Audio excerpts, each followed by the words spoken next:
بسم اللہ والصلاة والسلام علی رسول اللہ۔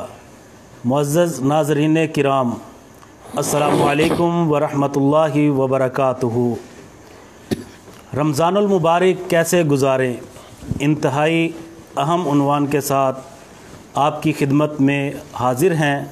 میں ہوں آپ کا میزبان عمر فاروق شاکر، اور آج کے ہمارے اس پروگرام کے مہمان ہیں فضیلت الشیخ محترم جناب مفتی سمیع اللہ شاہی صاحب، مدیر التعلیم جامع امام بخاری مقام حیات سرگودا، اور فضیلت الشیخ جناب سید عبد القادر شاہ نقوی حافظہ اللہ تعالی، جو کہ برادر اکبر ہیں جناب سید محمد سبطین شاہ نقوی حافظہ اللہ تعالی کے، اور عالم اسلام کے عظیم مذہبی اسکالر استاذ المکرم فضیلت الشیخ جناب سید محمد سبطین شاہ نقوی حافظہ اللہ تعالی۔ ناظرین کرام، رمضان المبارک کی آمد ہے۔ جس طرح رمضان قریب آتا ہے، مومن آدمی کی خوشی کی انتہا نہیں رہتی۔ مومن آدمی رمضان المبارک کا بڑی شدت سے انتظار کرتا ہے، اور ایک مومن آدمی کو خوشی اور مسرت کی کیفیت ہوتی ہے۔ تو ناظرین کرام، لیکن اس بار کرونا وائرس کی وبا کی وجہ سے ملک پاکستان سمیت پوری دنیا کے بیشتر ممالک میں لاک ڈاؤن کا سلسلہ جاری ہے۔ تو آج کے اس پروگرام میں ہم سب سے پہلے استاذ المکرم فضیلت الشیخ سید محمد سبطین شاہ نقوی حافظہ اللہ تعالی سے سوال کریں گے کہ لاک ڈاؤن کی اس صورتحال میں ہم رمضان المبارک کا مہینہ کیسے گزاریں۔ محترم شاہ صاحب، جناب سید عبد القادر صاحب، شیخ محترم مفتی سمیع اللہ صاحب، السلام علیکم ورحمۃ اللہ وبرکاتہ۔ محترم شاہ صاحب، رمضان المبارک کا مہینہ اس بار لاک ڈاؤن کی ایک کیفیت ہے جس کی وجہ سے لوگ پریشان بھی ہیں۔ ہم رمضان کا یہ مہینہ اس کیفیت میں کیسے گزاریں؟ ان الحمد للہ نحمدہ ونستعینہ ونستغفرہ ونعوذ باللہ من شرور انفسنا ومن سیئات اعمالنا، من یہد اللہ فلا مضل لہ ومن یضلل فلا ہادی لہ، اما بعد فاعوذ باللہ السمیع العلیم من الشیطان الرجیم، بسم اللہ الرحمن الرحیم۔ یا ایھا الذین آمنوا کتب علیکم الصیام کما کتب علی الذین من قبلکم لعلکم تتقون۔ اے ایماندارو، تم پہ روزے فرض کر دیے گئے ہیں جس طرح تم سے پہلے لوگوں پہ فرض کیے گئے تھے، تاکہ تم پرہیزگار بن سکو۔ تو اس آیت مبارکہ میں وضاحت کر دی گئی ہے کہ روزے کی فرضیت کا مقصد جو ہے وہ تقویٰ ہے۔ چاہے کرونا ہو یا نہ ہو، ہر حال میں رمضان المبارک جو ہے گزارنے کا طریقہ جو ہے، انداز جو ہے وہ ایک جیسا ہی ہے۔ لیکن کرونا میں چونکہ زیادہ لوگ پریشانی کے عالم میں ہیں، تکلیف کے عالم میں ہیں، اس وجہ سے زیادہ اللہ کی طرف رجوع جو ہے وہ اور نیکی اور تقویٰ، پرہیزگاری، توبہ استغفار کے حوالے سے عوام الناس میں زیادہ رجحان پایا جا رہا ہے۔ تو شاید یہ ہماری توبہ کا اور ہمارے لیے مغفرت کا پہلے سے زیادہ ذریعہ اور سبب بن جائے۔ تو ماہ رمضان کو گزارنے کے انداز، سب سے پہلی بات جو ہے وہ اہل ایمان پر روزہ فرض کر دیا گیا ہے۔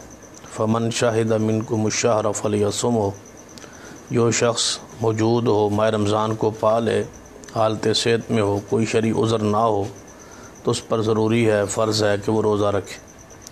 اسلام کی جو بنیادی ارکان ہیں ان میں سے کلمہ اسلام، نماز اور زکوٰۃ کے بعد روزہ ہے، چوتھا یہ رکن ہے اسلام کا۔ روزہ ایک ایسی عظیم عبادت ہے جس کے بارے میں محدثین کرام نے یہ لکھا ہے کہ اگر ریاکاری سے محفوظ ترین کوئی عمل ہے شریعت میں سب سے زیادہ، جس میں ریاکاری کا بہت کم امکان ہوتا ہے، صرف روزہ رکھنے والے کے علم میں ہوتا ہے یا جس کے لیے روزہ رکھا جائے اس کے علم میں ہوتا ہے، تو یہی عبادت ہے جسے روزہ کہا جاتا ہے۔ نبی اکرم صلی اللہ علیہ وسلم کی حدیث ہے، صحیح البخاری میں آپ ارشاد فرماتے ہیں کہ جو ہی ماہ رمضان آتا ہے تو جنت کے دروازوں کو کھول دیا جاتا ہے، جہنم کے دروازوں کو بند کر دیا جاتا ہے، سرکش شیاطین کو قید کر دیا جاتا ہے۔ اس حدیث کے حوالے سے بعض لوگوں کے ذہن میں یہ ہوتا ہے کہ شیطان جو ہے وہ قید کر دیا گیا ہے تو پھر لوگ گناہ کیوں کرتے ہیں۔ اس حوالے سے شروع میں ہی مناسب سمجھتا ہوں کہ اس کی وضاحت کر دی جائے۔ ایک شیطان وہ ہے جس نے اللہ تبارک و تعالیٰ کے سامنے سجدہ کرنے سے انکار کیا تھا، جس سے شیطنت آگے شروع ہوئی ہے، اس کی اولاد جو ہے انہیں شیاطین کہا جاتا ہے۔ تو یہ جو شیطان ہے جسے ابلیس کہا جاتا ہے، جو سب سے بڑا ہے، جس سے آگے یہ اس کی ذریت اولاد شروع ہوئی ہے، اس کو قید نہیں کیا جاتا، اس لیے کہ دیگر دلائل اس کے موجود ہیں۔ اس نے اللہ تبارک و تعالیٰ سے مہلت مانگی، اللہ تعالیٰ نے اس کو مہلت دے دی، اور لوگوں کو وہ گمراہ کرتا ہے یا ان کے دل میں وسوسات ڈالتا ہے۔ وہ ساری صورتحال جو ہے وہ دیگر کتب میں واضح ہے۔ اور اس کی جہاں وہ سمندر میں اس نے اپنا عرش تخت لگایا ہوا ہے، اس میں بیٹھا ہے اور شیاطین کو پوری دنیا میں پھیلاتا ہے، چھوڑتا ہے، اور وہ جاتے ہیں اور اس کو رپورٹ دیتے ہیں، وہ ساری تفصیل موجود ہے۔ لیکن جو سرکش شیاطین ہے اس کے علاوہ ان کو بند کر دیا جاتا ہے، قید کر دیا جاتا ہے، اور آپ دیکھتے ہیں کہ مساجد بھر جاتی ہیں، تلاوت میں بہت زیادہ لوگ کثرت کرتے ہیں، اعمال صالحہ کرنے کی کوشش کرتے ہیں۔ یہ صداقت ہے رسول رحمت صلی اللہ علیہ وسلم کی اس حدیث کی جس میں آپ نے یہ وضاحت فرمائی۔ ایک اور حدیث میں ہے، نبی رحمت صلی اللہ علیہ وسلم ارشاد فرماتے ہیں کہ الصوم جنہ، روزہ جہنم سے ڈھال بن جائے گی۔ تو قیامت والے دن یہ روزہ ایسی عبادت ہے جو بندے اور کے درمیان اور جہنم کے درمیان ڈھال ہوگی، یعنی جہنم سے محفوظ کر لے گی اس کو روزہ۔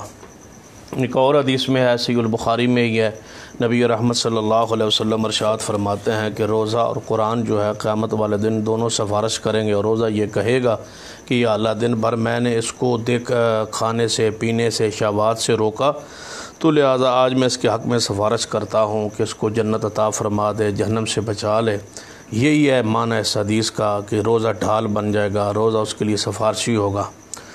ماہ رمضان کے روزوں کو ہماری زندگی میں آنا ہمارے لیے یہ غنیمت ہے، اور بندوں کو چاہیے، اہل ایمان کو چاہیے کہ اس کو، وقت کو، اس مہینے کو، چند یہ گنتی کے دن ہیں ان کو ضائع نہ کریں، بلکہ روزہ سنجیدگی کے ساتھ جو ہے روزہ رکھنے کی کوشش کریں، اس کی اہمیت کو، اس کی فرضیت کو جانیں اور پہچانیں۔ نبی علیہ الصلاۃ والسلام نے اس کے حوالے سے ماہ رمضان جو ہی آتا تو آپ عبادت کے لیے اپنے آپ کو یعنی تیار فرما لیتے، اپنے اہل بیت کو بھی اس کے لیے تیار کرتے۔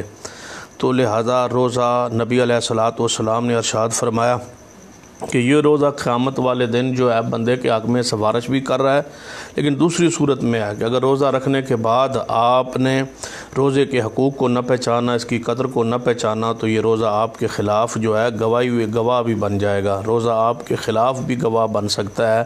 آپ علیہ الصلاۃ والسلام کی حدیث ہے، آپ فرماتے ہیں بہت سارے روزے دار ایسے ہیں جنہیں بھوک اور پیاس کے علاوہ کوئی چیز شام کو ان کے پلے نہیں پڑتی، اس لیے ضروری ہے کہ روزے کی حالت میں ہر قسم کے گناہوں سے اپنے آپ کو محفوظ کر لیا جائے، زبان کو محفوظ کر لیا جائے، غیبت سے، چغلی سے، گناہوں سے، ہر قسم کے گناہوں سے، کانوں کو محفوظ کر لیا جائے، گانے سننے سے، فحاشی بے حیائی کی باتیں سننے سے، فضول وقت گزارنے سے اپنے آپ کو دور کر لیا جائے۔ اور دوسری بڑی عبادت ہے کہ وہ قرآن پاک کی تلاوت کی جائے۔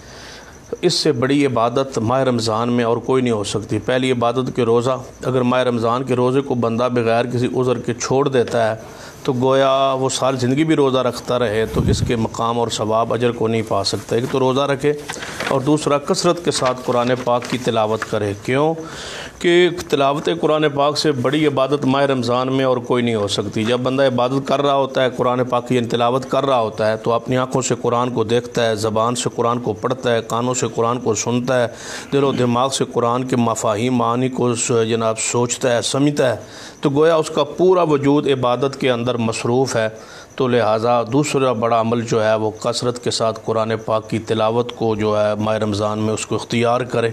اور تیسرا عمل جو ہے وہ کثرت کے ساتھ صدقہ و خیرات میں۔ نبی علیہ الصلوۃ والسلام اس مہینے میں اگر پہلے آپ سخاوت کے مقام پر تھے تو اس ماہ رمضان میں اجود کے مقام پر ہوتے، یعنی جود جو ہے ایسی سخاوت کو کہا جاتا ہے۔ سخاوت میں، سخی میں اور جود میں یہ فرق بعض شارحین نے بیان کیا ہے کہ سخاوت یہ ہے کہ بندہ اپنے خرچے کو، اخراجات کو، معاملات کو دیکھ کے اللہ کی راہ میں خرچ کرے، جو بچے اس کو خرچ کر دے۔ اور جو جود ہے وہ یہ مقام ہے سخاوت کا، اللہ کی راہ میں مال خرچ کرنے کا، کہ اپنے اخراجات ہر چیز سے بالا ہو کے یہ سوچے ہی نہ کہ میرے گھر میں کچھ ہے نہیں ہے، پیچھے کیا میں کھاؤں گا، کیا میرے آل و عیال کے لیے بچے گا، سب کچھ اللہ کی راہ میں خرچ کرنے کا یہ عزم کر لے اور اللہ کی راہ میں مال خرچ کرتا رہے۔ تو یہ ہے بندہ کہ اللہ کی راہ میں یہ مال خرچ کر رہا ہے، اور یہ واقعی جواد آدمی اللہ کی راہ میں مال خرچ کرنے والا ہے۔ تو کثرت کے ساتھ جو ہیں یہ 3 عبادات میں نے آپ کے سامنے اس وقت اختصار کے ساتھ رکھی ہے۔ سب سے پہلی بڑی عبادت یہ وہ فرض ہے، وہ ہمارے لیے ماہ رمضان کے روزے ہیں۔ دوسری بڑی عبادت کثرت کے ساتھ قرآن پاک کی تلاوت ہے، کیونکہ قرآن بھی قیامت والے سفارش کرے گا۔ اور تیسری بڑی عبادت صدقہ و خیرات ہے، اس ماہ میں کثرت کے ساتھ کریں۔ یہ 3 بنیادی اعمال ہیں۔ باقی انشاءاللہ باقی کسی اور نشست میں جو باقی اعمال کرنے والے ہیں وہ ایک کثیر اس کی یعنی کہ اعمال کی وہ تعداد احادیث میں موجود ہے، اور بھی بہت سارے اعمال ہیں، ایک لمبی فہرست ہے، وہ انشاءاللہ بعد میں کسی نشست میں بیان کریں گے۔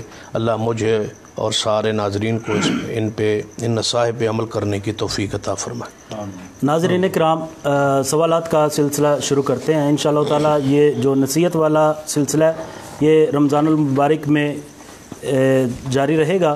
آپ احباب سے گزارش ہے کہ رمضان المبارک میں کس وقت پروگرام ہو۔ کل بھی سوال رکھا گیا تھا، آج بھی آپ کے سامنے یہی سوال رکھتے ہیں کہ رمضان المبارک میں کس وقت پروگرام ہو اور آپ کس جگہ سے اس پروگرام کو دیکھ رہے ہیں، تاکہ اس جگہ اس ٹائم کے لحاظ سے تمام بھائیوں کی مشاورت سے پروگرام کا ٹائم رکھا جائے۔ رمضان المبارک میں انشاءاللہ تعالیٰ ہم کوشش کریں گے کہ زیادہ سے زیادہ یہ والے پروگرام ہوں، کوشش کریں گے کہ روزانہ کی بنیاد پہ ہو، اور خلاصۃ القرآن کے حوالے سے بھی انشاءاللہ تعالیٰ کوشش جاری رہے گی کہ قرآن پاک کا جو مقام پڑھا جائے، تلاوت کی جائے تراویحوں میں، اس کا ترجمہ تفسیر اور مختصر اس کا جو خلاصہ ہے وہ بھی انشاءاللہ تعالیٰ سلسلہ جاری رہے گا۔ اب سوالات کا سلسلہ شروع کرتے ہیں۔ محترم شاہ صاحب، سب سے پہلا سوال یہ ہے کہ روزے کے لیے نیت کرنا تو ظاہری بات ایک ضروری عمل ہے، لیکن یہ جو نیت کے الفاظ ہمارے معاشرے میں عام معروف ہیں، اور اکثر یہ جو رمضان المبارک کے کیلنڈر ہوتے ہیں ان پہ بھی یہ والے الفاظ لکھے ہوتے ہیں، وابی صوم من غد نویت من شہر رمضان، تو ان الفاظ کی کیا حقیقت ہے؟ کیا یہ پڑھنے ثابت ہیں؟ یقیناً حدیث پاک میں ہے، صحیح البخاری کی حدیث کتاب کا آغاز یہیں سے ہوتا ہے، دیگر کتب حدیث میں بھی یہ حدیث موجود ہے، جس سے بیسیوں مسائل بھی محدثین کرام نے بیان کیے ہیں کہ نبی رحمت صلی اللہ علیہ وسلم نے ارشاد فرمایا انما الاعمال بالنیات، کہ اعمال کا دار و مدار جو ہے وہ نیتوں پر ہے۔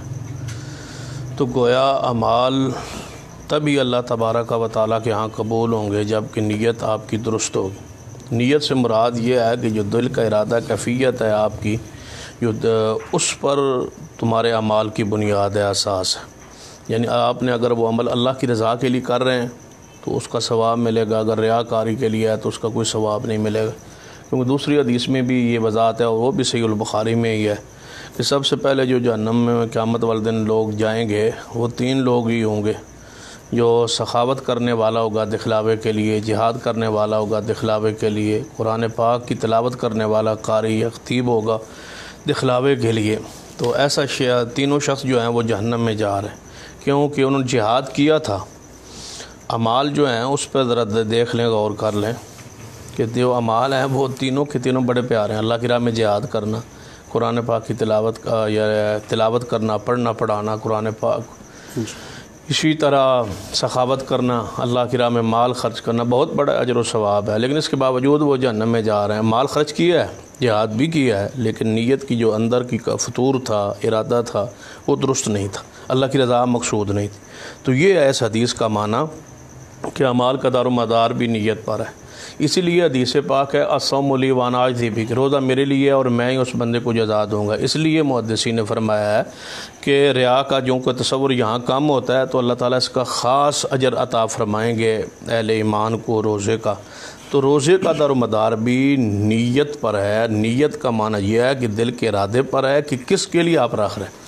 اس کا معنی یہ نہیں ہے کہ بندہ اعمال کرنے سے پہلے زبان سے نیت شروع کر دے، تو اس کا مطلب ہے کہ اعمال تو بہت سارے ہیں، یعنی نماز بھی عمل ہے، جہاد بھی ایک عمل ہے۔ اب جہاد پر جانے کے لیے کوئی خاص نیت تو نہیں کی جاتی جی، یا کوئی اور نیک عمل کرنے سے پہلے، مثلا صدقہ و خیرات آپ نے کرنا ہے، یہ بھی عمل ہے، تو اس سے پہلے یہ تو نہیں کہتا کہ میں نیت کرتا ہوں صدقہ کرنے کی اور دیتا ہوں اللہ کے واسطے اور دے رہا ہوں فلاں کو، تو یہ نیت نہیں ہے۔ اسی طرح ماہ رمضان کے روزوں کی نیت کا معنی یہ ہے کہ نیت آپ نے کرنی ہے، لیکن وہ دل کے ارادے کا نام ہے، زبان سے ادا نہیں کرنی۔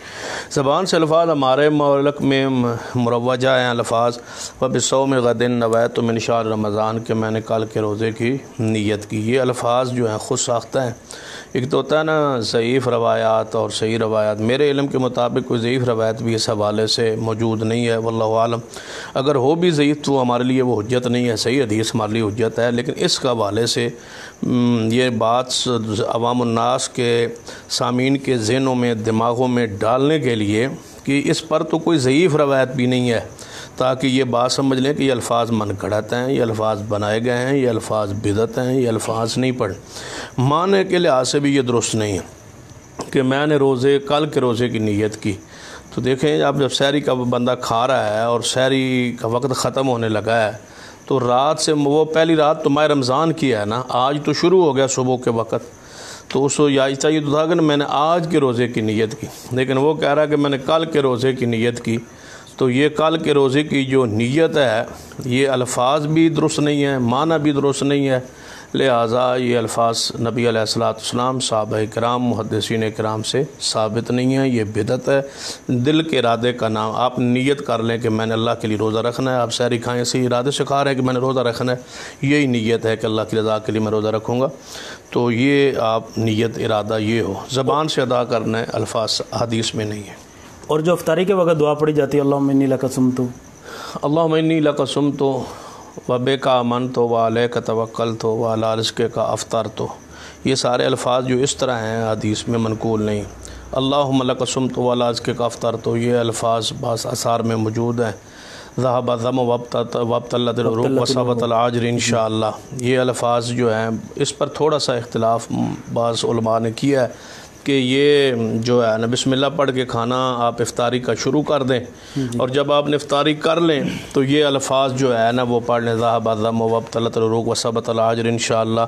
بعد نے اس کے معنی جو ہے نا کہ پیاس چلی گئی اور اجر جو ہے وہ ثابت ہو گیا، رگیں تر ہو گئی اس کو، لیکن یہ کوئی جس چیز کا ہونا یقینی ہے کہ آپ یعنی کہ افطاری بالکل ہو رہی ہے اور کھا رہے ہیں، اس وقت آپ نے یہ اگر دعا پڑھ لیں تو یقینی ہے کہ وہ رگیں تر تو ہو جائیں گی انشاءاللہ۔ تو اگر اس وقت بھی پڑھ لی جائے تو کوئی میں سمجھتا ہوں حرج نہیں ہے، لیکن اگر بعد میں پڑھ لیں تب بھی ٹھیک ہے۔ محترم شاہ صاحب، کیا روزہ رکھنے کے لیے تراویح کا پڑھنا ضروری ہے؟ روزہ رکھنے کے لیے تراویح کا پڑھنا، پہلی بات یہ ہے کچھ لوگ کہتے ہیں کہ اگر تراویح پڑھ لی تو صبح روزہ لازمی رکھنا پڑے گا۔ ہاں، یہ پاکستان میں ہی مشہور ہے، اسلام میں تو نہیں ہے، دین میں شریعت میں ایسی کوئی بات نہیں ہے۔ دیکھنا کہ بعض دفعہ روزہ جو ہے بندہ بیمار ہوتا ہے، اس پر روزہ تو فرض ہی نہیں ہے، لیکن وہ تراویح تو رات کو پڑھ سکتا ہے، تو لہذا روزے اور تراویح کا ویسے اس لحاظ سے تعلق ہے کہ ماہ رمضان میں یہ نماز پڑھی جاتی ہے، لیکن اس کے ساتھ اس کا کوئی تعلق نہیں ہے کہ روزہ رکھے تب جا کے وہ جناب تراویح لازمی پڑھے، یا تراویح پڑھے تو روزہ رکھے، یا روزہ رکھے تو تراویح پڑھے، یہ دو الگ بات ہے۔ وہ نفلی عبادت ہے، وہ مرضی پر ہے، اس کے انصار ہے، بہتر ہے، افضل ہے، اولا ہے، آپ کا طریقہ ہے کہ اس کو پڑھنا چاہیے۔ من قام رمضان ایمانا واحتسابا غفر له ما تقدم من ذنبه، جو شخص ایمان کے ساتھ ثواب کی امید و نیت کے ساتھ ماہ رمضان کا قیام کرے گا، اللہ اس کے پچھلے گناہوں کو معاف کر دے گا۔ اسی طرح یعنی قرآن پاک میں بھی جو ہے وہ رات کے قیام کی فضیلت اجر موجود ہے، اس پر ترغیب بھی موجود ہے، نبی علیہ السلام زندگی پر یہ عمل کرتے بھی رہے، لیکن برحال روزے کے ماہ رمضان کے روزے کے ساتھ اس کا کوئی تعلق نہیں ہے۔ جو روزہ رکھتا ہے وہ تراویح پڑھے، یہ الگ الگ دونوں باتیں۔ جی محترم شیخ سمیع اللہ صاحب، فدیہ کتنا دینا ہے اور فدیہ کس کو دینا ہے؟ دو باتیں. اور تیسری بات یہ ہے یہ کس کس صورت میں فدیہ دیا جا سکتا ہے؟ جزاک اللہ حافظ صاحب. فدیہ دراصل یہ اس شخص پر ہے جو کسی عذر کی بنا پر روزہ نہیں رکھ سکتا. قرآن کریم میں جیسا کہ اللہ تعالیٰ نے ارشاد فرمایا ہے وَعَلَى الَّذِينَ يُطِيقُونَهُ فدیہ، کہ وہ لوگ جو اس کے بھی تقریباً کئی ایک معنی کیے گئے ہیں، اور ان میں سے جو راجح معنی ہے وہ یہ ہے کہ وہ لوگ جو روزے کو مشقت سے پورا کر سکتے ہیں، وہ سمجھتے ہیں کہ روزہ ہمارے اوپر شاق گزرے گا، وہ نبھا نہیں سکتے، تو ان لوگوں کے اوپر فدیہ ہے. اور فدیہ کیا ہے؟ طعام مسکین، ایک مسکین کا کھانا ہے روزانہ کی بنیاد پر. جو ایک روزہ چھوڑے گا، ایک روزہ نہیں رکھ سکتا، وہ ایک مسکین کا کھانا ادا کرے گا. پھر اس میں بیماری کی بھی کچھ مختلف نوعیت ہوتی ہے. ایک وہ بیماری ہے جو عارضی ہے، ایک وہ بیماری ہے جس سے صحت یاب ہونے کی توقع نہیں ہے. وہ بیماری جو عارضی ہے، مثلا کسی دن آپ کو بخار ہو گیا، تو اس بنا پر اگر آپ روزہ چھوڑتے ہیں تو اس کا جو حل ہے وہ تو یہ ہے کہ رمضان المبارک کے بعد آپ وہ روزہ رکھیں گے. لیکن دوسری بیماری کہ جس سے صحت یاب ہونے کی توقع نہیں ہے، جو دائمی بیماری ہے، یا ضعیف العمر بوڑھے لوگ ہیں، یا وہ خواتین ہیں جو دودھ پلا رہی ہیں، یا وہ خواتین ہیں جو حاملہ ہیں اور انہیں یہ امید نہیں ہے کہ آئندہ رمضان المبارک تک ہم صحت یاب ہوں گی یا ہمیں مہلت ملے گی کہ ہم روزہ رکھ سکیں، تو ایسے لوگوں کے اوپر فدیہ ہے. اور وہ فدیہ کتنا ہے؟ طعام مسکین، ایک مسکین کا کھانا ہے. تو عمومی روٹین میں ایک مسکین جتنے کھانے سے سیر ہو سکتا ہے، وہ 2 ٹائم کا کھانا ایک مسکین کو ایک روزے کا ادا کرنا ہے. شیخ محترم، یہ کسی کی طرف سے کوئی آدمی فدیہ دے سکتا ہے؟ جی بالکل دیا جا سکتا ہے. اس میں جیسا کہ وہ ایک حدیث مبارکہ بھی ہے رسول اللہ صلی اللہ علیہ وآلہ وسلم کی، جس میں آپ علیہ الصلاۃ والسلام سے ایک عورت نے سوال کیا تھا کہ میرے ابا جی، ان کو فریضہ حج پہنچا، بلکہ والدہ محترمہ اور وہ والد محترمی اور وہ حج کر نہیں سکے، فوت ہو گئے. تو آپ علیہ الصلاۃ والسلام نے وہاں پر سوال کیا اس سے کہ لو کان علی ابی کی دین اکنت تقضی، کہ اگر تیرے والد کے اوپر قرض ہوتا تو کیا تم اسے ادا کرتی؟ تو وہ فرمانے لگی ضرور کرتی. تو آپ علیہ الصلاۃ والسلام نے فرمایا کہ فدین اللہ احق ان تقضی، کہ جو اللہ تعالیٰ کا قرض ہے وہ زیادہ اس بات کے لائق ہے کہ اسے ادا کیا جائے. تو اس سے یہ ثابت ہوتا ہے کہ ایسا فریضہ جو مال کی صورت میں ہے، جو قرض کی صورت میں ہے، وہ کوئی دوسرا ادا کر سکتا ہے، تو کوئی دوسرا ساتھی اس کی طرف سے فدیہ ادا کر سکتا ہے. محترم شاہ عبد القادر، بہت شکریہ، آپ ہمارے پروگرام میں تشریف لائے. اس بات میں کوئی شک نہیں، جو پہلے بھی پروگرام ہوتے ہیں وہ آپ کے ایک اس کا اجر عظیم عطا فرمائے. شاہ صاحب، گزارش یہ ہے کہ رمضان المبارک میں رسول اللہ صلی اللہ علیہ وسلم تیز ہوا سے بھی زیادہ اللہ کے راستے میں صدقہ کرتے تھے، اور یقیناً اہل ایمان مسلمان اللہ کے راستے میں دل کھول کے اس مہینے میں خرچ کرتے ہیں. تو یہ جو لاک ڈاؤن کی صورتحال چل رہی ہے کرونا وائرس کی وبا کی وجہ سے، اس میں پیشہ ور جو لوگ ہیں وہ اس میں تھوڑے سے ایکٹیو ہو جاتے ہیں اور پہلے سے زیادہ جمع کرنا شروع کر دیتے ہیں. تو جو غریب حقدار لوگ ہیں ان تک اس ماہ میں تعاون کس طرح پہنچایا جائے اور ان کے ساتھ کس انداز سے خدمت کی جائے؟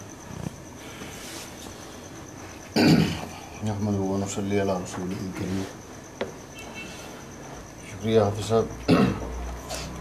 صدقے کے حوالے سے آپ نے یہ بات کی ہے، خصوصاً ماہ رمضان المبارک کے اندر صدقہ، جیسا کہ شاہ صاحب نے پہلے فرمایا ہے کہ بہترین جو ہے عبادت ہے.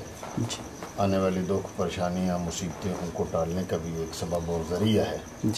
تو میرے خیال میں یہ جو مصیبت اور وبا ہے یہ بہت بڑی مصیبت ہے، پورے عالم اسلام پر اور عالم دنیا پر ہے، اور ملک پاکستان کے اندر بھی جو ہے وہ بھی یہ وبا عروج پہ ہے. تو تو اللہ رب العزت اس سے جو ہے ہمیں نجات دے اور اللہ رب العزت رحمت فرمائے. آمین. اور وبا جو ہے مصیبت ہے جب، تو صدقہ ٹالنے کا جب ذریعہ اور سبب ہے تو اس کی اور بھی جو ہے افادیت بڑھ جاتی ہے. اور پھر ماہ رمضان المبارک ہے، اس کے اندر صدقہ کرنے کی جیسا کہ شاہ صاحب نے پہلے وضاحت فرما دی ہے اور زیادہ فضیلت ہے. تو اب بات رہ گئی کہ اب لوگوں کی ضرورت ہے اور پریشانی کے اندر ہیں، اور صدقہ جو ہے وہ کیسے کیا جائے اور کیسے پہنچایا جائے. تو میرے خیال میں جو پاکستان کے اندر جو موجودہ حکومت ہے وہ بھی کوشش کر رہی ہے صدقہ و خیرات کے حوالے سے. انہوں نے جو ہے اپنا ایک پیج بھی یا ایک اکاؤنٹ بھی دیا ہے پرائم منسٹر صاحب نے، اور اس کے اندر بھی انہوں نے جو ہے اپیل کی ہے پورے باہر والے جو لوگ ہیں ان سے بھی، اوورسیز پاکستانی اور اندرون ملک جتنے مخیر حضرات ہیں ان سے بھی انہوں نے اپیل کی ہے.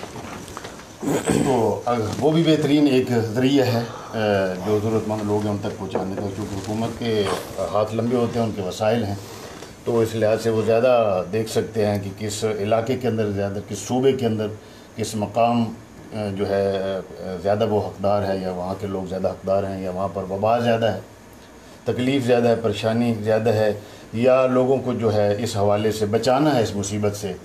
تو اس کے اندر کس طرح ہم جو ہے ان کے اندر دکھ درد کے اندر جو ہے وہ حصہ ڈال سکتے. اس کے بعد جو ہے جتنی تنظیمیں ہیں وہ بھی اپنے اپنی جو ہے وسعت کے مطابق جو ہے وہ بھی پہنچانے کی کوشش کر رہی ہیں. اس لحاظ سے کھانے پینے کی اشیاء ہیں، ضروریات کی چیز ہیں، یا نقدی کی صورت میں ہے، تو وہ بھی جتنی وہ تنظیمیں ہیں وہ بھی کوشش کر رہی ہیں. اس کے علاوہ جو ہے پاکستان کے یہ جو دینی طبقہ ہے خصوصاً جی علماء کرام حضرات، تو ان کی پہلے سے بھی جب بھی کوئی ایسی وبا ہوتی ہے تو ایک جو ہے اس حوالے سے ایک بہت بہترین کردار ہوتا ہے میرے خیال میں. جی. اور اس لحاظ سے ان کا کوئی ثانی نہیں ہے، جی.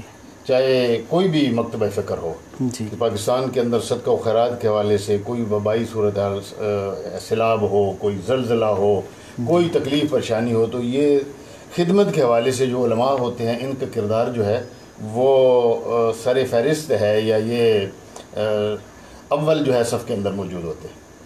تو اس کے اندر بھی یہ جو وبا ہے اس کے اندر بھی میں سمجھتا ہوں کہ علماء کرام کا ایک بہت بڑا جو ہے کردار ہے کہ انہوں نے اپنے چاہنے والے جو لوگ ہیں اور جو ان کے شاگرد حضرات ہیں، یا جو جامعات ہیں، یا جتنے بھی مخیر احباب ان کے ساتھ رابطے میں ہیں، ان کے ساتھ رابطے میں ہیں، اور یہ جتنے بھی وہ وسائل مہیا کر سکتے ہیں، اس لحاظ سے یہ اپنی مدد آپ کے تحت چونکہ ہے، یہ سب سے بڑی خدمت کا، اس وجہ سے یہ لوگ سب سے آگے ہیں کہ اپنی مدد آپ کے تحت لوگوں کو قائل کر کے، اور یہ ایک خدمت کا جو ہے جو جذبہ پیدا کرتے ہیں، اور اس کے اندر جو ہے بہت سارے جو ہے روحانیت کے حوالے سے جو ہے وہ جذبات پیدا کر دیتے ہیں، جنون پیدا کر دیتے ہیں، اور آخرت کی فکر کے حوالے سے. تو یہ علماء کرام کا ایک بہت بڑا جو ہے اس کے اندر کردار ہوتا ہے. تو ابھی الحمدللہ یہ بہت بڑا کردار ہوگا ماہ رمضان کے اندر اور آنے والے دنوں کے اندر، خصوصاً جو یہ تجزیہ کرنے والے لوگ کر رہے ہیں کہ آنے والے 4-5 ہفتے جو ہیں وہ ہو سکتے ہیں زیادہ پریشان کن ہوں. تو میں سمجھتا ہوں کہ اس کے اندر جو ہے علماء کرام اور یہ مخیر حضرات مل کر کے تو یہ جو ہے ضرورت مند لوگوں تک جو ہے، یعنی کہ اس کا سب سے بہترین طریقہ کہ اپنے علاقے کے عالم دین سے رابطے کو مضبوط کیا جائے. تو سب سے بہترین طریقہ جی، اور جو ہے وہ بہترین طریقے بھی ہے اور صحیح طریقہ بھی ہے، اور الحمدللہ پہنچنے کا بھی جو ہے وہ آسن یہ طریقہ ہے اس حساب سے. تو الحمدللہ پاکستان کی یہ کوئی جو ہے نا جی عوام جو ہے اس کا کوئی ثانی نہیں ہے.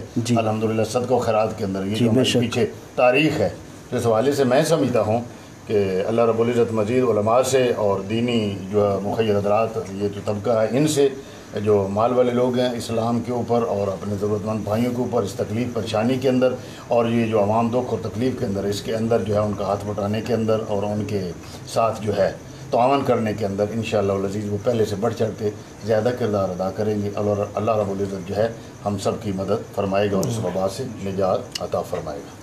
شیخ محترم، روزے کی حالت میں مسواک کرنا، ٹوتھ پیسٹ کرنا، سرما لگانا، بالوں کو مہندی لگانا اور انجیکشن لگوانا، یہ اکثر لوگ رمضان المبارک کے آتے ہی سوال کرتے ہیں، ان کی ذرا وضاحت فرما دیں. ٹوپی پہننا، داڑھی رکھنا، کنگھی کرنا، جی، یہ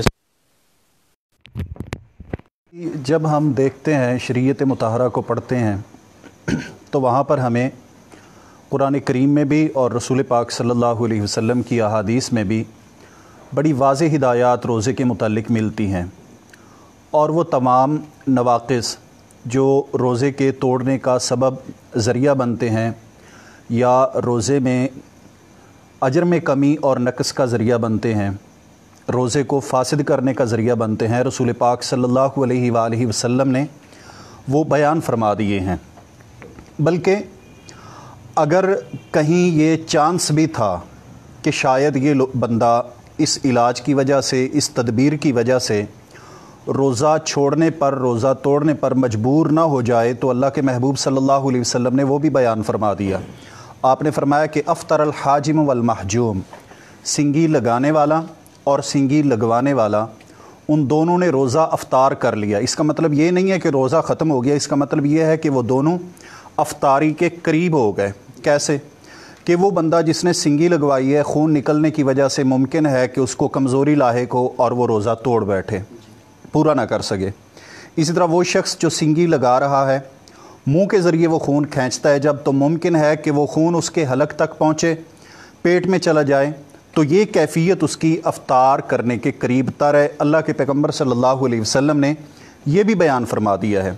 پھر آپ صلی اللہ علیہ وآلہ وسلم نے یہ بھی فرما دیا کہ من لم یدع قول الزور والعمل به فلیس للہ حاجہ ان یدع طعامہ وشرابہ۔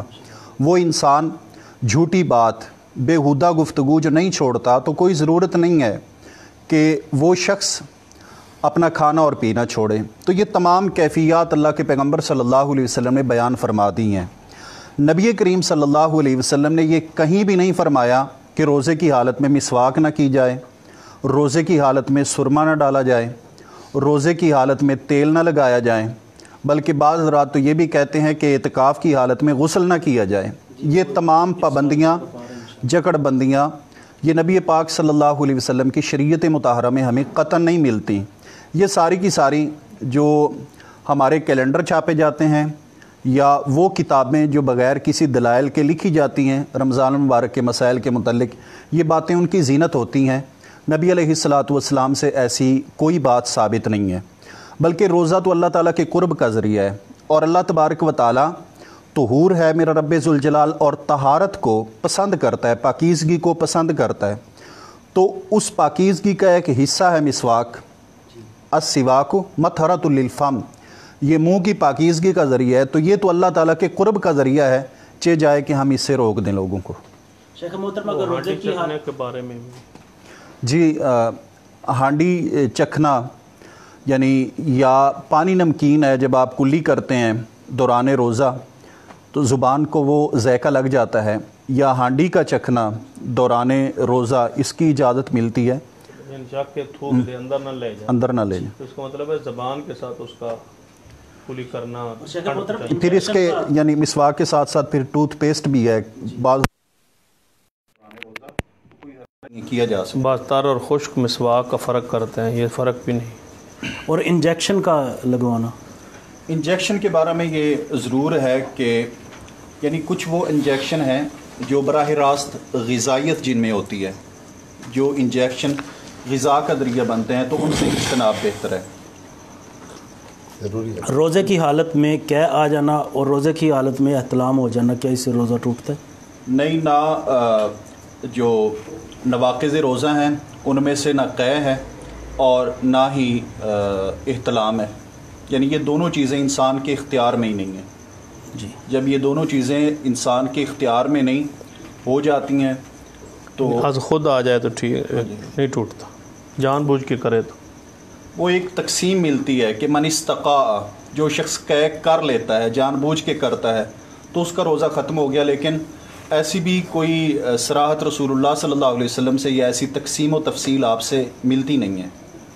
جی محترم شاہ صاحب، ایک بھائی کہتے ہیں کہ ایک دن میں 3 بار غسل کرنے سے روزہ ختم ہو جاتا ہے، اور اعتکاف کی حالت میں اگر غسل کیا جائے تو اس کی اجازت نہیں ملتی، کیا یہ بات درست ہے؟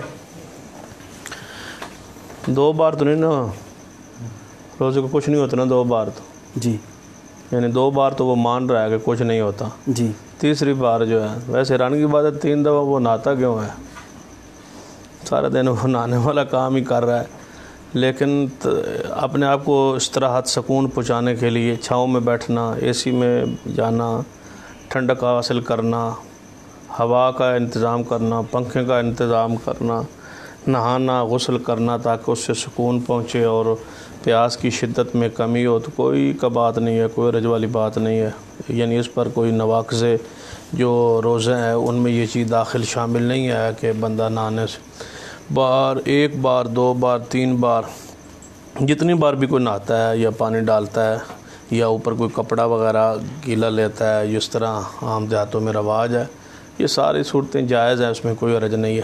اعتکاف کی حالت میں بھی نہانا، یعنی اب میل کچیل ختم کرنے کے لیے نہانا، سکون کے لیے، تسکین کے لیے نہانا، جمعہ آ جائے تو اس کے لیے نہانا، یہ ساری چیزیں جائز ہیں، کوئی کا بات نہیں ہے۔ بعض لوگوں نے خود ساختہ پابندی لگائی ہوئی ہے کہ اعتکاف کی حالت میں جو ہے نا سوائے فرضی غسل کے اور کوئی غسل نہیں ہو سکتا، اگر فرض ہو جائے تو وہ بھی بڑا عجیب جو ہے نا وہ طریقہ کار ہے۔ وہ کہتے ہیں کہ مسجد تو سے لے کر غسل خانے تک درمیان میں کوئی کپڑا بچھائے، انہوں پر پاؤں رکھے اور آئے، یہ ساری پابندیاں جو ہیں یہ خود ساختہ ہیں، کوئی کا بات نہیں ہے، نہایا جا سکتا ہے جتنی دفعہ بھی کوئی نہانا چاہے۔ شیخ محترم، جو عورت کے روزے ایام مخصوصہ کی وجہ سے رہ جاتے ہیں، وہ کیا رمضان المبارک کے بعد عورت فوراً رکھے گی یا پھر لیٹ بھی اس میں کی جا سکتی ہے؟ جی حافظ صاحب، ماشاءاللہ یہ بڑا اچھا سوال ہے آپ کا، بلکہ ساتھیوں کا جنہوں نے یہ کیا ہے۔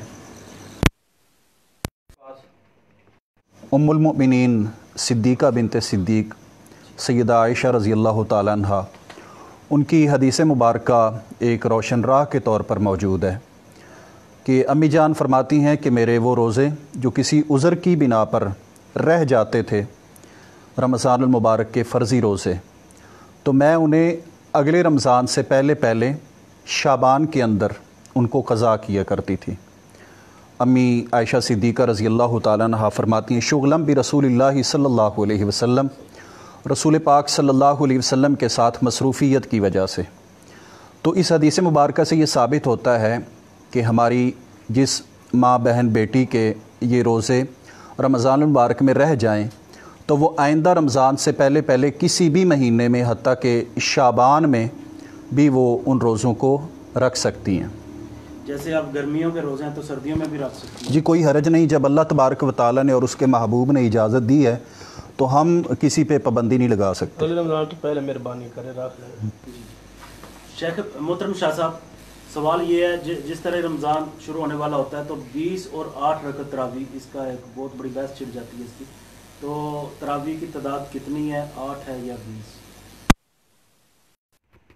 یہ بات تو چھڑتی آئی ہے اور چھڑتی رہے گی اور جاری رہے گی، کیونکہ جو لوگ باس کرتے ہیں نا بالعموم،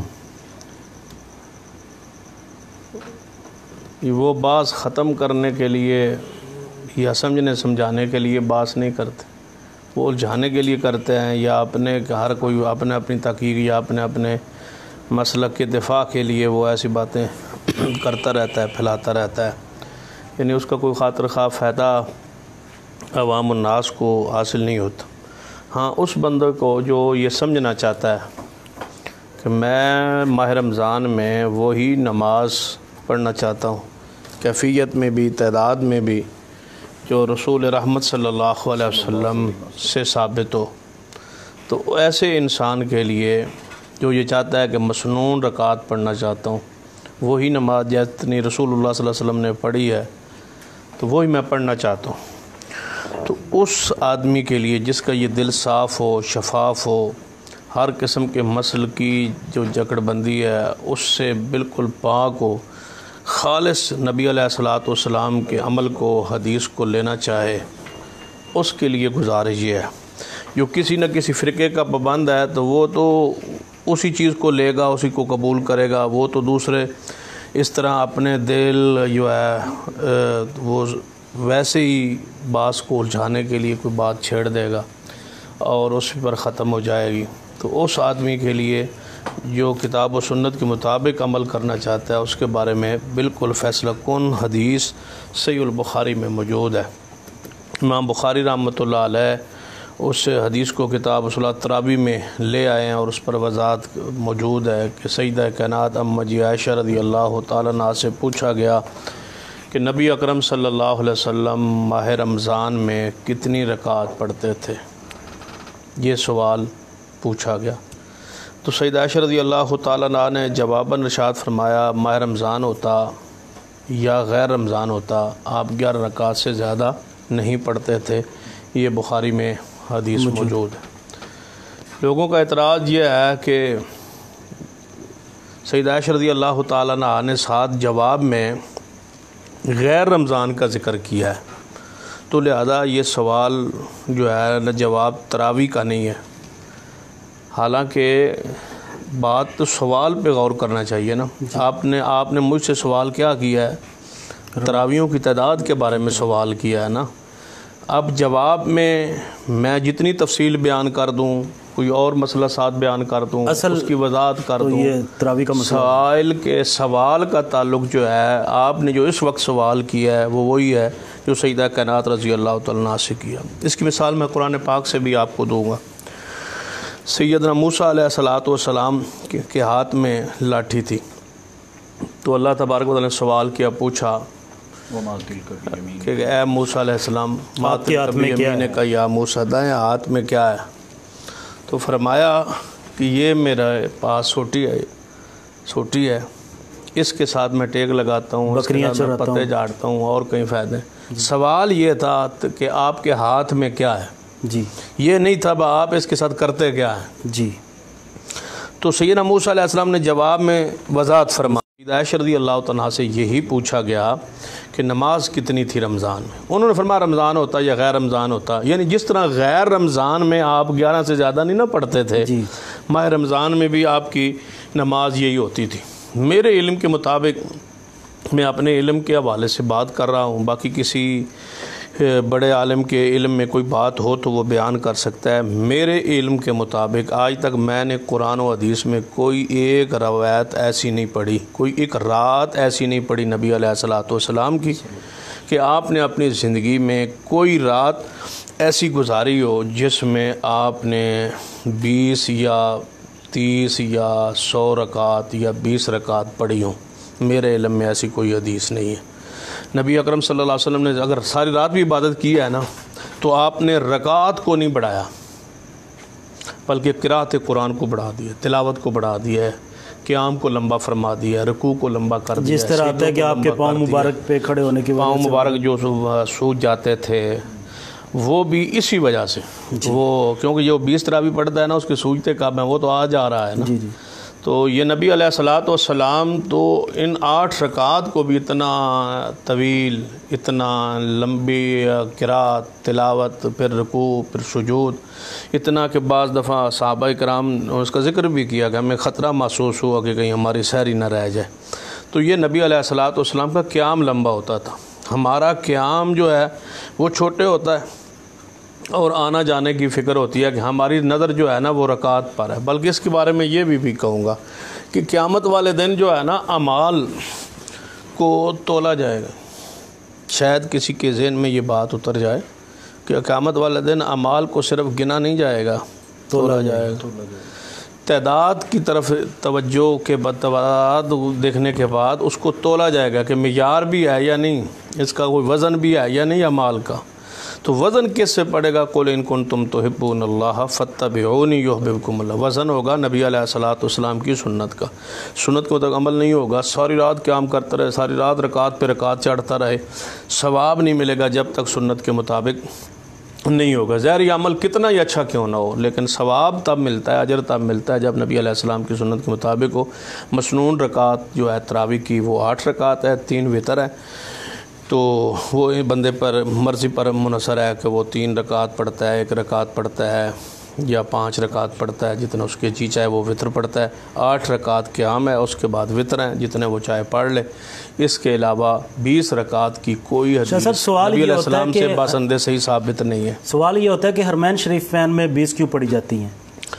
وہ اب میڈیا پر آ تو رہا ہے کہ اس سال کوئی مختصر کرنے کا پروگرام ہے ان کا، آ گیا بعض میڈیا پر، اس کی کہاں تک جو ہے وضاحت سرات مزید انشاءاللہ آج وہاں چاند چڑھنے کا امکان ہے جی، تو اگر آج چاند چڑھ جاتا ہے تو مثلاً ایسا پھر پتہ لگ جائے گا آج ہی، نہیں تو کل تو انشاءاللہ وہاں فائنل یعنی کہ چاند چڑھے گا نا، تو جمعے کو روزہ ہوگا وہاں تو فائنل تو پتہ چل جائے گا۔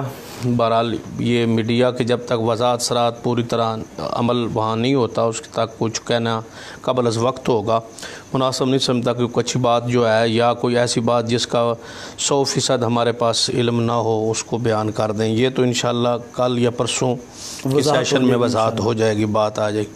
باقی عرب میں پورے کے پورے سعودی عرب میں آپ پھر لیں جہاں بھی جائیں، حتیٰ کہ مکہ مکرمہ میں کئی مسجدیں ہیں، مدینہ پاک کے اندر کئی مسجدیں ہیں، تو ہر مسجد میں 8 رکعت ہی ہوتی۔ یہ حرمین شریفین کی مساجد کے اندر جو ہے وہ 20 رکعت ہوتی ہیں۔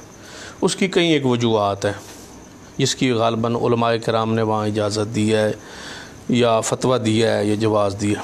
ایک وجہ تو سب سے بڑی یہ ہے کہ وہاں پوری دنیا سے لوگ آتے ہیں اور ہر مسلک کے لوگ آتے ہیں۔ جی، اگر وہاں 8 رکعت پڑھ کے سلام پھیر دیں، ختم کر دیں، نماز تراویح مکمل ہو جائے، تو اس کے بعد جو 20 رکعت کے قائل ہیں یا 20 رکعت کے پڑھنے والے لوگ ہیں وہ وہاں اپنی جماعتیں کروائیں گے۔ بیت اللہ کے اندر ایک ہی وقت میں کئی جماعتیں شروع ہو جائیں گی، تو وہاں ایک جھگڑے کی کیفیت، ایک شور کی کیفیت پیدا ہوگی۔ تو انہوں نے یہ ایک درمیانی راستہ نکالا کہ ایسا کریں کہ سنت بھی قائم رہے اور یہ لوگ بھی الگ الگ جو ہے نا وہ جماعتیں نہ کروائیں۔ تو وہاں انہوں نے یہ طریقہ اختیار کیا کہ 2 امام آ جائیں نا، ایک امام اپنی 10 پڑھائے، وہ چاہ کے چلا جائے وطر جا کے گھر میں پڑھ لے تو اس کی 11 ہو جائیں گی، ایک وطر پڑھ لے گا گھر، یہ 10 رکعت اس کی ہو جائیں گی۔ جو دوسرا آ جائے گا امام وہ پھر آ کے 11ویں رکعت سے تراویح شروع کرا دے اور وہ اپنی نماز شروع کر دے۔ اب اس میں یہ ایک بات جو سمجھانے والی ہے کہ 2 امام مقرر ہیں وہاں، جی، جب دوسرا امام آتا ہے تو اس کی وہ رکعت پہلی ہوتی ہے، اس کی رکعت وہ پہلی ہوتی ہے اور پچھلے مقتدیوں کی وہ رکعت 11ویں ہوتی ہے۔ 11ویں ہوتی ہے۔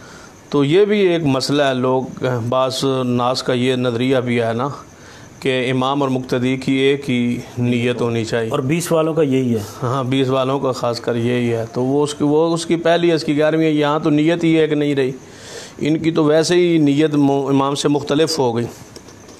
تو یہ روزانہ امام بدلنا، ہر روز بدلنا، بغیر ناغے کے بدلنا، اس بات کی دلیل ہے کہ ایک امام پاکستان کی ہر مسجد کا ایک امام 20 رکعت پڑھا لیتا ہے، اس کے پیروں کو کچھ نہیں ہوتا۔ جی، حرمین کے ائمہ روزانہ کیوں بدلتے ہیں؟ اس لیے بدلتے ہیں کہ خاص فکر ہے کہ نبی علیہ السلام سے مسنون تعداد یہ ہے جو میں نے پڑھا دی ہے، تو لہذا وہ پڑھا کہ وہ اس طرح صورت ہے۔